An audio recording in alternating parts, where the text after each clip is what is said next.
So for this recipe, I'm using 3 different kind of beans. I'm using the kidney red beans, I'm using cannellini beans, and I'm using black beans. You can also choose pinto beans or whatever beans you have in the house. I'm gonna be using crushed tomatoes, and the ones I chose are the fire roasted ones.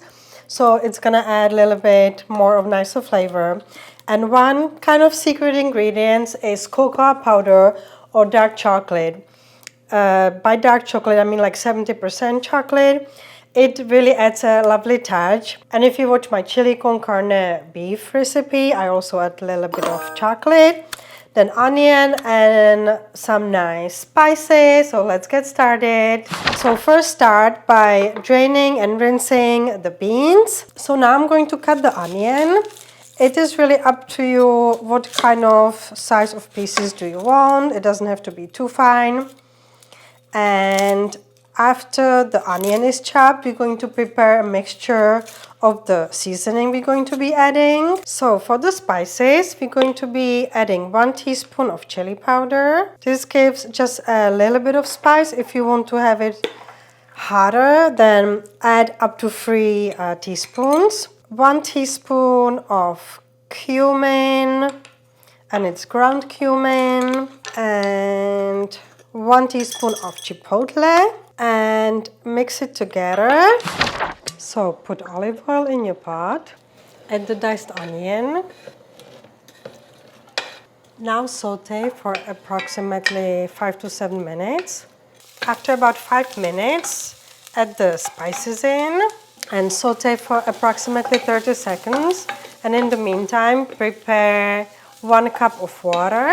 You can stir a little bit just to make sure that all the spices are sauteed a little bit. So in about 30 seconds, add 1 cup of water. Now add the 3 cans of beans. Add the tomatoes. Add 1 tablespoon of tomato paste.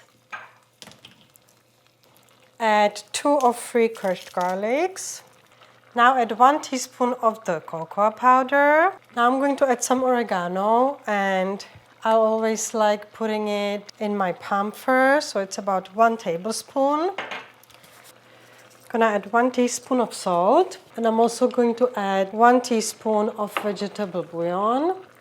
So now mix everything together. It already smells amazing. Now cover it with a lid, and we're going to cook it for 20 minutes.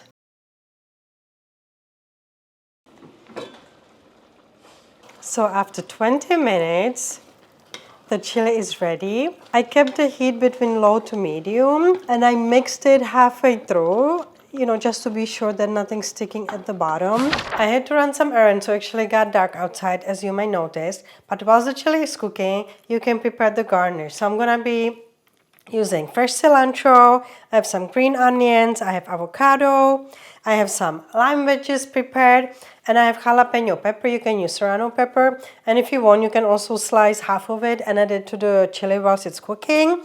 I'm gonna be using some sour cream and a little bit of Mexican cheese, and then I have some lovely tortilla chips. So this is how I would serve my 3-bean chili. Thank you so much for watching. Since this is my first video this year, I would like to wish you Happy New Year. Thank you for all your support, and see you soon. Take care.